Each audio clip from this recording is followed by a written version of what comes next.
Examinons maintenant le cycle de vie typique d'une société et comment se rapporte-t-il aux multiples d'évaluation. Sur ce graphique, en partant du côté gauche, vous avez la création de l'entreprise. Sa phase de croissance, sa phase de maturité et enfin le déclin de son activité. À la création, les ventes commencent à zéro, puis augmentent avec le temps. Pendant cette phase de croissance, l'entreprise ne fera pas beaucoup, voire aucun bénéfice. Cela signifie que le ratio PER, par exemple, ne pourra être calculé puisque l'entreprise affiche des résultats négatifs. L'idée serait d'appliquer un ratio comme le VE chiffre d'affaires, qui est plus adapté aux sociétés en phase de démarrage, ou en croissance rapide. Regardons maintenant les différents multiples et leurs caractéristiques dans le cycle de vie d'une société. En commençant par le haut du compte de résultat, nous avons le ratio VE chiffre d'affaires. Ce ratio est idéal pour les sociétés qui viennent tout juste de démarrer leur activité.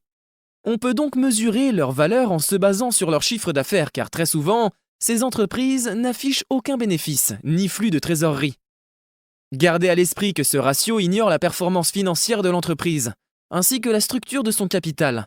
Vous devez donc faire preuve de diligence raisonnable avec ce type d'entreprise.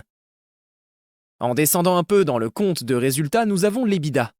Ici, le ratio VE-EBITDA est utilisé pour évaluer une société qui a des cash flows opérationnels positifs, ou qui vient d'entrer dans une phase de croissance rapide. Cependant, il est important de noter que le ratio VE-EBITDA ignore complètement la structure du capital, les CAPEX, ainsi que la fiscalité de l'entreprise. En descendant encore plus bas dans le compte de résultat, nous avons le ratio VE résultat d'exploitation. Ce multiple est idéal pour les sociétés matures ou à croissance lente. Enfin, tout en bas du compte de résultat, nous avons le ratio PER. Ce ratio est efficace pour évaluer les sociétés matures générant des bénéfices stables. Et contrairement aux trois autres ratios, le PER prend en considération tous les aspects opérationnels de l'entreprise. En résumé, lorsque vous analysez une société, examinez d'abord son cycle de vie, puis déterminez ensuite quel multiple est le plus approprié pour l'évaluer.